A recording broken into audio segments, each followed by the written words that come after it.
చూడండి ఫ్రెండ్స్, ఇవన్నీ తోటకూర చెట్టు కాళ్ళు, ఇవన్నీ పండిపోయిన ఆకులు అండ్ ఇవి విత్తనాలు కొమ్మ.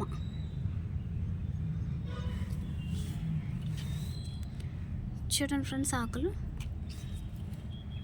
పండిపోయాయి కదా అండ్ పురుగులు తినేసాయి.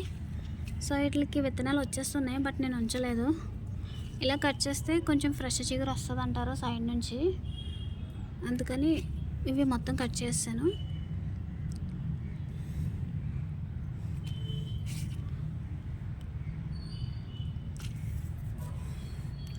ఇప్పుడు కాళ్ళు కట్ చేసుకుందాం మనం, ఆకులన్నీ తీసేసి. చూడండి ఫ్రెండ్స్, ఇలా కాళ్ళు తీసుకున్నాను నేను, ఇంకా ఉన్నాయి తీయాలి. చూడండి,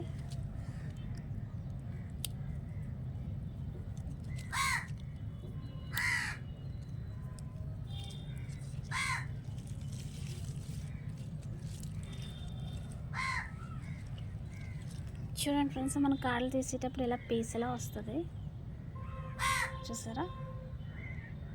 దీనికి ఒక లేయర్ ఉంటుంది పీచులాగా, అది తీసేసి మనం తీసుకుంటే కాళ్ళు లేతగా ఉంటాయి. ఇవి పులుసు పెట్టుకుంటారు ఫ్రెండ్స్, మా డాడీ బాగా ఇష్టంగా తినేవారు.